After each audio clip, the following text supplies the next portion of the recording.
Alright, guys. Everybody says they've had bad days. I'm not saying nobody ever has. But what's your bad day? What's the worst day you've had? A lot of people say it's when they've lost someone that they loved very much. It's when they lost a pet that they, raised for 10 years, 15, 20 years. I would say my worst day is when I realized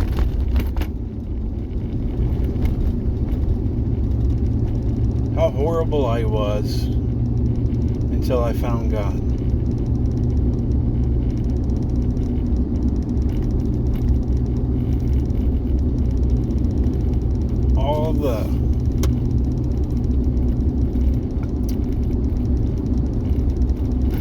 All the crazy stuff that I used to do.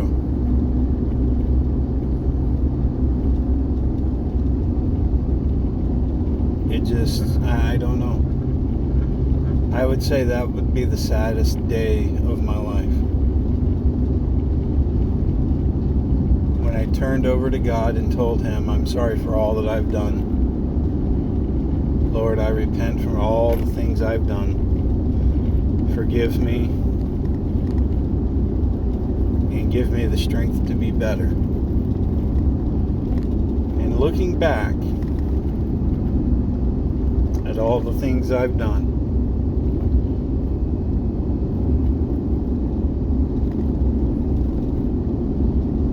that is a sad day of how I lived my life.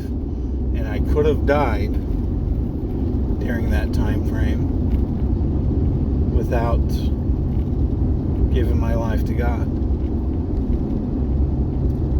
And then where would I be? That is truly... It's also one of the most rejoiceful days of my life, too. Because now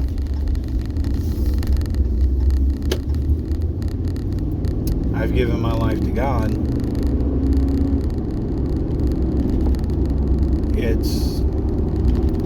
My life is a lot... Things are getting better, not worse.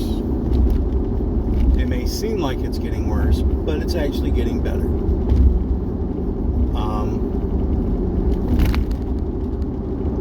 But when you're having a really bad day, a lot of people say that's the devil messing with you.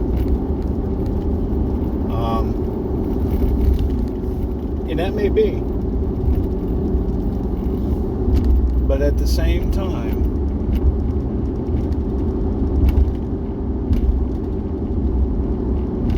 lifting your head up and asking Lord for the strength to get through that day can also be the best day of your life too.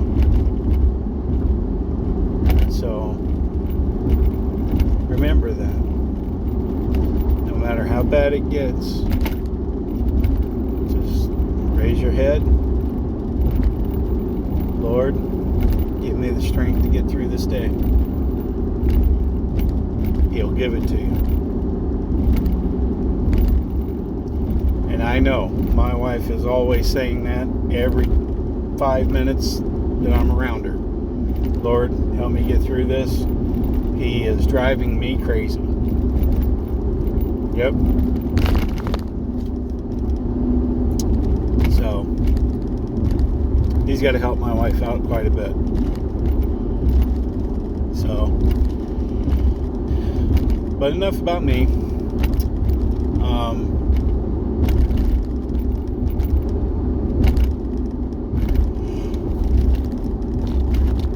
We got tomorrow, and then it's Halloween. Now, if Kim Clement's prophecy comes true, something is going to happen during their witching hour. Now, I have found out the witching hour is not midnight, 1 o'clock. It's more like 3, 4 o'clock in the morning. So you may not notice anything until the next day. So just because it didn't happen before midnight doesn't mean it's not going to happen. So you have to understand what their witching hour is and what God's time is. Because whatever it is, whenever it is, they're expecting something massive to happen. It's not going to happen. God's already put his foot down on that. It's like, nope, we're not doing that.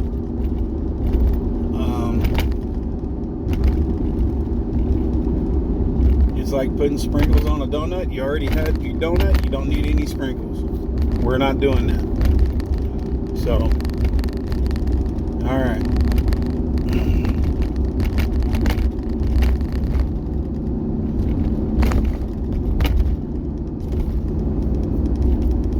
So, we're going to have to find out the next day, more than likely. Now, God has already moved his hands on certain things. You got to stop and really look at it from all sides of the aisle. But God has moved his hands multiple times in what's going on. And one of them is when Trump got shot at and it pierced his ear. So you can't say that it was just a luck thing, it was a fluke, it was this, it was that. No, that was the grace of God. God saved. Had an angel save. I don't care how he did it, but God protected Trump that day. There's been a few other assassination attempts that God has protected Trump from. So you have to understand how all that's in effect.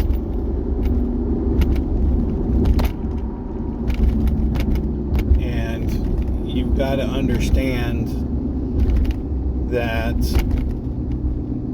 when God does something, he's doing it for a reason. Is Trump the best politician out there? No. He is a businessman. He is not a politician. And I think that's one reason why a lot of people love him. Because he doesn't have all the bureaucracy tape, the red tape, and all the nonsense. He knows what needs to happen to get this country running again instead of shutting it down with red tape. So we need somebody in office that we can relate to. Not these people that were born and raised in politics. So stop and understand what and why this is happening the way it is. It's easy to sit back and say nothing's going to happen, nothing's changing. You know, this election's no different from all the others. It's going to be stolen, it's going to be this, it's going to be that.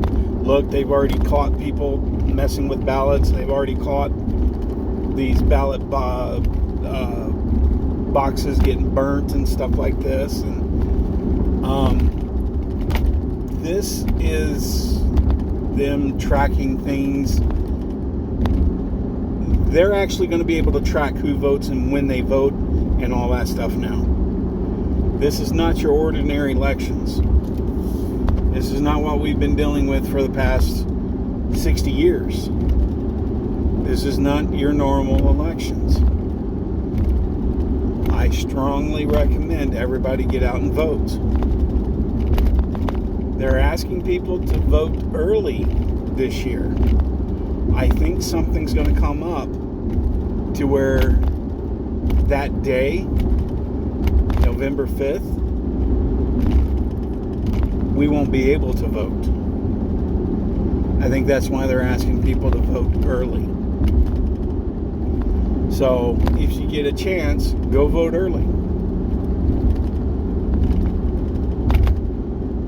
Some of us don't like voting early. We want to vote on that day. But something's telling me that we may not have a voting day that day. So when you get a chance, go vote. And me and the wife might actually go and vote early. I don't know. I haven't talked to her about that. But it's something you got to get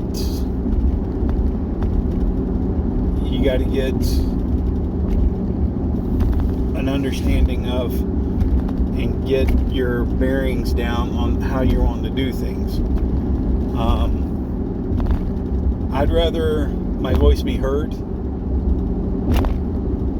or ignored, but at least my voice was out there, than not have my voice at all except for the complaining.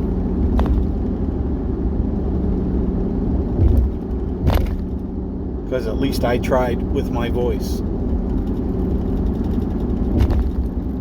Now, if they steal this election, there is going to be a fallout. There is going to be a civil unrest. This is not going to be a civil war.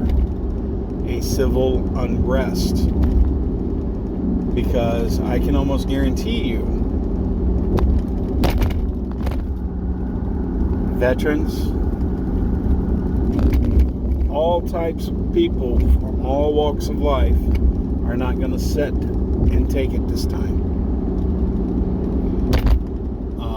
They're going to want to call for an insurrection. They can call for an insurrection. They can call it whatever they want. But the problem is they're the ones that are doing it.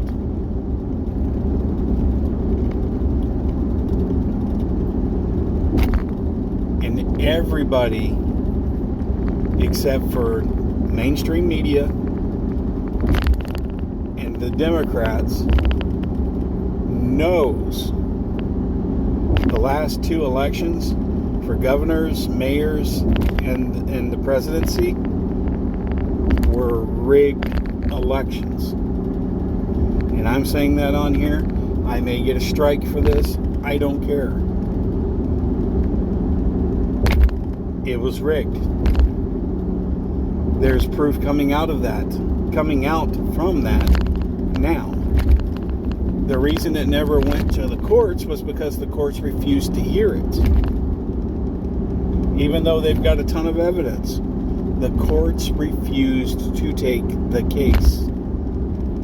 And I think this is going to be changing our judicial system. Because I think after all this, they're not going to be allowed to choose to take a case or not. I think they're going to have to start taking cases regardless. Even the Supreme Courts, they're not going to get to choose if they take a case or not. Because there's been so many injustices done to a lot of people because the Supreme Courts refused to listen to the cases where justice should have been taken up.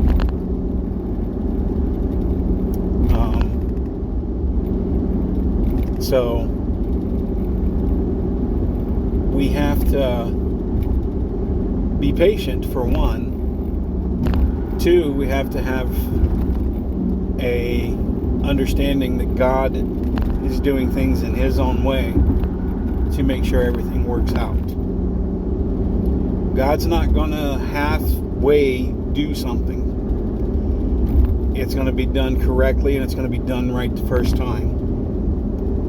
So He's not like us. He's not going to half it and do a sloppy job to where it can come crumbling down like the Democrats have done. All their little plans are coming unraveled one by one. And if you're not seeing this, you're not paying attention to reality. So, sit down, vote, pray over this country. Pray that everybody comes to their senses. And pray that God heals this land and its people. Pray for all the seats in the government be filled by His people, by God's people. And whoever's not meant to be there, they are taken out of those seats. That's what our prayers should be right now. Not the day after, not 6 months later, now. Before it happens. Pray for it now.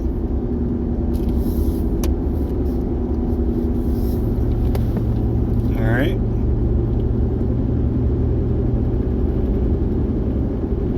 Don't pray for somebody's health after they die.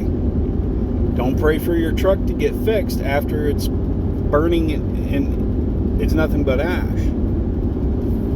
You have to pray before it happens. Okay? So now's the time to be praying for those seats and be praying over the people in those seats. That their families are okay, and their families are, no harm will come to them. Because believe it or not, they will actually try to kill them for those seats, for that power. So we have to pray some protection over these people.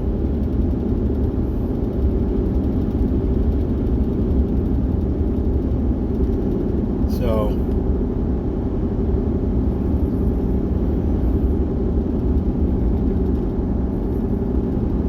this is the time where we need to settle into our Bibles, get into our prayer closets, wherever you need to be, and really dig into talking with God.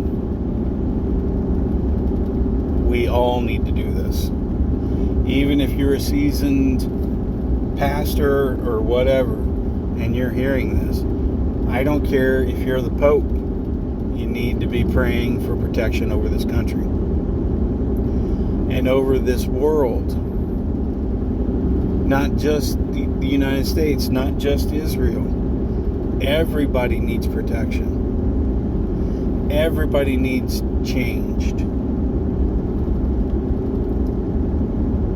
The governments that suppress their citizens are in the wrong. It's just the way it is. And we need to set a better example to the world. And that's the reason they're picking on the United States right now. Now, something about the United States. We may kneel, and we may take it for a little bit, but when we stand up, nothing, and I mean nothing, will take us back down the same way. We learn from our mistakes.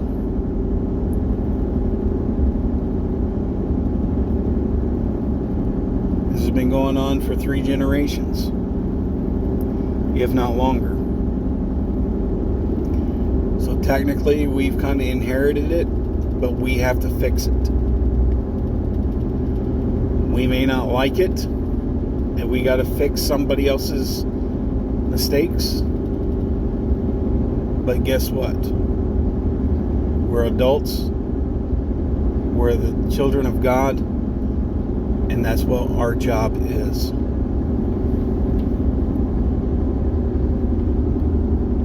If you don't want to participate, don't participate. Nobody's holding a gun to your head. But when you are asked, why didn't you participate, you better have a really good excuse. Because I guarantee you, God's not going to care what your excuse is. So, consequences. Everybody has to deal with consequences. Alright. Back to the beginning of this video, I asked everybody, what was your bad day? What do you consider a bad day? A very bad day for me would be knowing I was supposed to do something because God told me to do it, and I ignored it, knowing that God was asking me to do it.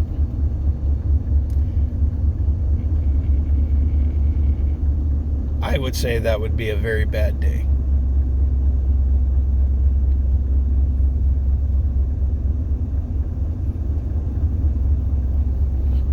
So let that sink in a little bit.